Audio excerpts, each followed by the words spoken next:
सबसे पहले आज की तमाम बड़ी खबरें नॉनस्टॉप न्यूज में।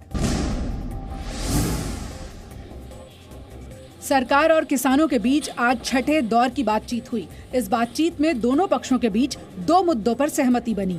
कृषि मंत्री नरेंद्र सिंह तोमर ने कहा कि किसानों से 50% मुद्दों पर सहमति बन चुकी है। कानून के विषय में और एमएसपी के विषय में चर्चा अभी पूर्ण नहीं हुई है, चर्चा जारी है और हम लोग 4 तारीख को 2 बजे फिर से इकट्ठा होंगे और इन विषयों पर चर्चा को आगे बढ़ाएंगे। किसानों और सरकार के बीच जिन 2 मुद्दों पर सहमति बनी है उनमें पहला मुद्दा पराली कानून का है। सरकार ने कहा कि पराली कानून वापस ले लिया जाएगा। इसके साथ ही सरकार ने ये भी कहा कि नए बिजली विधेयक में किसानों को सिंचाई पर दी जा रही सब्सिडी को खत्म नहीं किया जाएगा।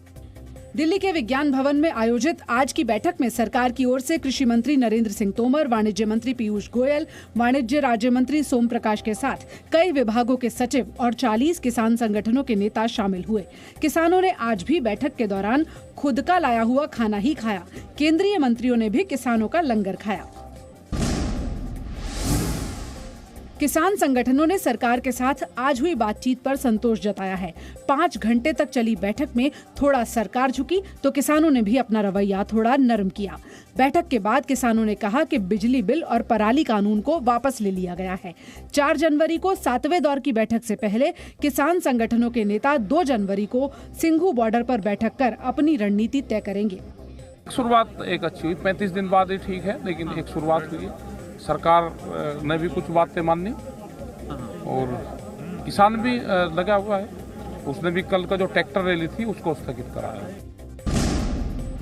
नए साल से पहले रक्षा मंत्री राजनाथ सिंह ने चीन पाकिस्तान को कड़ा संदेश देते हुए कहा कि जो छेड़ेगा उसे हम छोड़ेंगे नहीं। चीन के साथ मई से जारी सीमा विवाद पर कई दौर की बातचीत के बाद भी कोई नतीजा नहीं निकल सका है। रक्षा मंत्री राजनाथ सिंह ने कहा कि भारत शांति का पक्षधर है, लेकिन भारतीय फौज देश की जमीन किसी के हाथ जाने नहीं देगी। हमारे देश की सेना देशवासियों का मस्तक नहीं झुकने देगी। क्या क्या हुआ है मैं खुलकर नहीं बोल सकता हूं, क्योंकि दोनों देशों के बीच बातचीत का दौर चल रहा है, लेकिन भारत वासियों का मस्तक झुका नहीं है, यह बात मैं दावे के साथ कह सकता हूं। रक्षा मंत्री से पहले मंगलवार को वायुसेना प्रमुख RKS भदौरिया ने भी कहा था कि चीन को मुंह तोड़ जवाब देने के लिए सेना पूरी तरह से तैयार है। We have technological edge, we have the weapons edge back, and we are far ahead. We are better than Kargil situation, where they couldn't even interfere into any of our operations. Srinagar में आज सेना, CRPF और Jammu Kashmir police ने एक संयुक्त operation में 3 आतंकियों को मार गिराया। श्रीनगर के लवेपोरा में हुए इस एनकाउंटर में मारे गए आतंकियों की पहचान नहीं हो पाई। इस एनकाउंटर में सुरक्षा बलों को कोई नुकसान नहीं हुआ। कंटिन्यूसली इनपुट्स आ रही थी कि टेररिस्ट किसी बड़ी टेररिस्ट एक्टिविटी को अंजाम देने वाले हैं। सिक्योरिटी फोर्सेस इंटेलिजेंस को बिल्डअप कर रही थी और कल जब खबर आई तो उस बिल्डिंग को कॉर्डन किया गया। तृणमूल कांग्रेस ने पश्चिम बंगाल के राज्यपाल जगदीप धनखड़ को पद से हटाने के लिए राष्ट्रपति रामनाथ कोविंद को अर्जी दी है। राज्यपाल धनखड़ पर संवैधानिक सीमाओं के उल्लंघन का आरोप लगा है। तृणमूल कांग्रेस के राज्यसभा सांसद सुखेंदु शेखर रॉय के मुताबिक पार्टी सांसदों की टीम ने राष्ट्रपति को पत्र भेजा है, जिसमें राज्यपाल धनखड़ पर संविधान के अनुच्छेद 156(1) के तहत कार्रवाई करने की मांग की गई है। सारे संवैधानिक प्रावधान, सारे प्रशासनिक नियम सबको ठुकरा के वो हर रोज कुछ न कुछ बोल रहे हैं। बीजेपी ने राज्यपाल जगदीप धनखड़ का बचाव करते हुए कहा कि वो संवैधानिक सीमाओं में ही रहकर काम कर रहे हैं। तृणमूल कांग्रेस आने वाले चुनावों से भयभीत है, जिसके कारण ऐसी हरकतें कर रही है। तो ये तो दान दे नहीं सकता, उसका देने का हक है और दिया।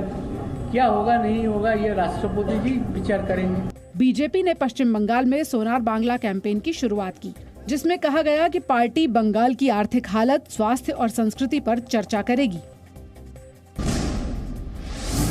केंद्रीय शिक्षा मंत्री डॉक्टर रमेश पोखरियाल निशंक CBSE की 10वीं और 12वीं बोर्ड परीक्षाओं की तारीखों का कल ऐलान करेंगे। शिक्षा मंत्री पोखरियाल ने बताया कि कठिन परिस्थितियों के बावजूद 10वीं और 12वीं की परीक्षाएं ऑनलाइन नहीं कराई जाएंगी। जिस प्रकार परीक्षाएं होती रही हैं, वैसे ही होंगी। जो तिथियां हम घोषित कर रहे हैं, वर्तमान परिस्थितियों को सब आंकलन करके कर रहे हैं, करेंगे जो कल करेंगे। लेकिन यदि तब भी ऐसा महसूस होता है कि परिस्थितियाँ विकट हैं, विकराल हैं और हमारे लिए बच्चे की सुरक्षा पहले है, ज़रूरी है, तो फिर हम वैसे निर्णय लेंगे। छात्रों की सुरक्षा सरकार की प्राथमिकता है, लिहाजा परीक्षाओं के लिए स्वास्थ्य मंत्रालय और गृह मंत्रालय की सलाह के मुताबिक गाइडलाइंस जारी की जाएंगी। हम लगातार बच्चे के हित में, बच्चे की सुरक्षा और उसकी जो भविष्य के लिए शिक्षा, इन दोनों पर पूरी मजबूती के साथ हम खड़े हैं। सूत्रों के मुताबिक छात्रों को एग्जाम सेंटर बदलने और सबसे करीब परीक्षा केंद्र चुनने की सुविधा मिल सकती है। ज्यादा रिस्क वाले इलाकों के केंद्रों में होने वाली परीक्षा पर रोक भी लगाई जा सकती है।